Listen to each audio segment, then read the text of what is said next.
Hello everyone, Neeraj की बात में एक बार फिर आप सभी का स्वागत है। आज का जो विषय मैं लेकर आई हूँ वो आप सभी के लिए बहुत ही चटकारे वाला होता है, अक्सर अपने वर्क प्लेस पर, और कई बार बहुत खिन्न करने वाला होता है।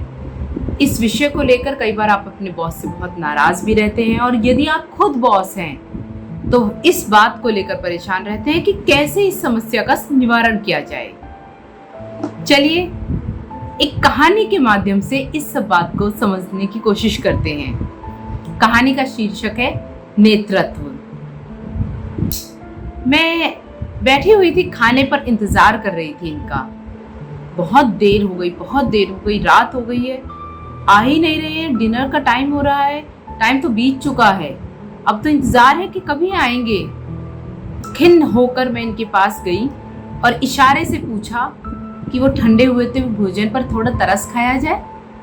इन्होंने भी मुझे इशारे से कह दिया, अभी बस थोड़ा सा टाइम और, थोड़ा सा। कोई और चारा नहीं था, मैं आकर डाइनिंग टेबल पर बैठ गई, इंतजार करने लगी। ये आए, अपनी फ्रस्ट्रेशन को थोड़ा सा कंट्रोल करते हुए मैंने इनसे पूछा, कोई गंभीर विषय है क्या? ज्यादा बड़ी प्रॉब्लम है? इन्होंने मेरी बात तो ध्यान से नहीं सुनी। हाँ, खाने की प्लेट पर ये कूद पड़े, टूट पड़े और खाना शुरू कर दिया। भूल गए कि मैं भी इनके साथ में इनका इंतजार कर रही थी।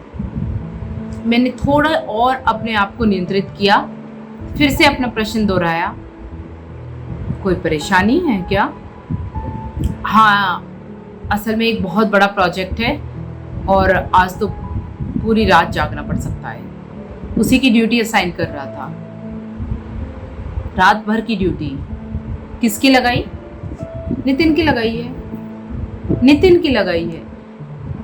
मुझे ऐसा लगता है कि पिछली बार भी शायद आपने नितिन की ही ड्यूटी लगाई थी।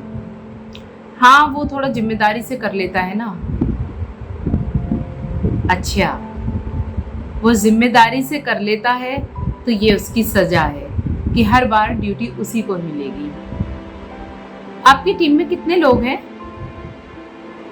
6 लोग हैं, पर तुम कहना क्या चाह रही हो? उसे छोड़िए। 6 टीम के लोगों में से मैं अक्सर 3 का नाम आपसे सुनती हूँ। हाँ, वो 3 बहुत कर्मठ हैं, बहुत लेबोरियस हैं, बहुत अच्छे से अपना काम करते हैं, रिस्पॉन्सिबिलिटी के साथ करते हैं। इसीलिए ही आप उनको बार बार काम देते रहते हैं। और बाकी के 3 मौज की काट रहे हैं। वो तो आप काट नहीं रहे, आप कटवा रहे हो उनकी मौज। और ऐसे लोग पता है घर जाकर क्या कहते हैं? आज तो बहुत काम था, बहुत थक गया, और वो घर पर भी वैसे ही मौज की काटते हैं। फिर घर वाले उनकी सेवा करते हैं कि बहुत परेशान होकर आए हैं। लेकिन आप मुझे एक बात बताइए, आप इस टीम लीडर हैं। टीम लीडर होने के नाते आपका काम क्या है? किसी भी काम को समान रूप से डिस्ट्रीब्यूट किया जाए जिससे किसी एक पर प्रेशर ना आए। लेकिन आप अपना प्रेशर कम करने के लिए उन लोगों को प्रेशराइज कर रहे हैं जो अपना काम वास्तव में ईमानदारी से कर रहे हैं। क्या उनके साथ ये अन्याय नहीं है? क्या उनके साथ आप ये गलत नहीं कर रहे हैं? आप हर बार नितिन को काम दे देते हैं।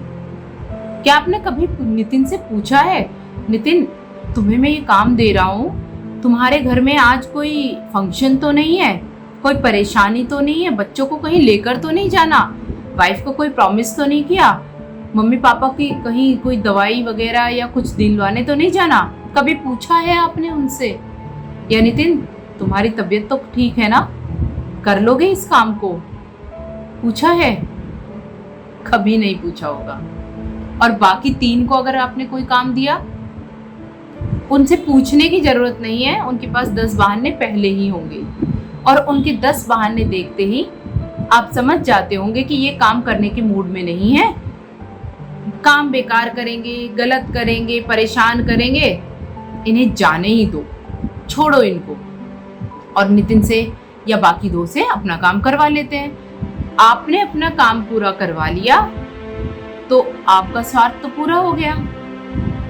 आपने अपनी लीडरशिप क्वालिटी को डेवलप नहीं किया, आपने तो सिर्फ गुड बुक में आने वाला काम कर दिया। आपने काम पूरा करवाया, सीनियर्स की गुड बुक में आ गए। आपने 3 को काम नहीं दिया, आप उनकी भी गुड बुक में आ गए। और आप जिनके साथ काम कर रहे हैं, आप उनसे 2 मीठे बोल बोलते हैं, आप उनकी भी गुड बुक में आ गए।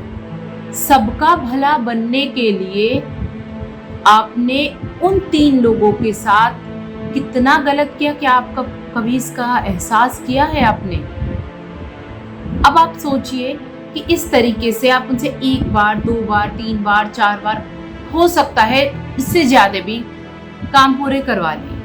कोई तो समय ऐसा होगा जब उनका मनोबल टूटेगा, वो भी देखकर कहेंगे कि क्या सिर्फ हम ही हैं काम करने के लिए।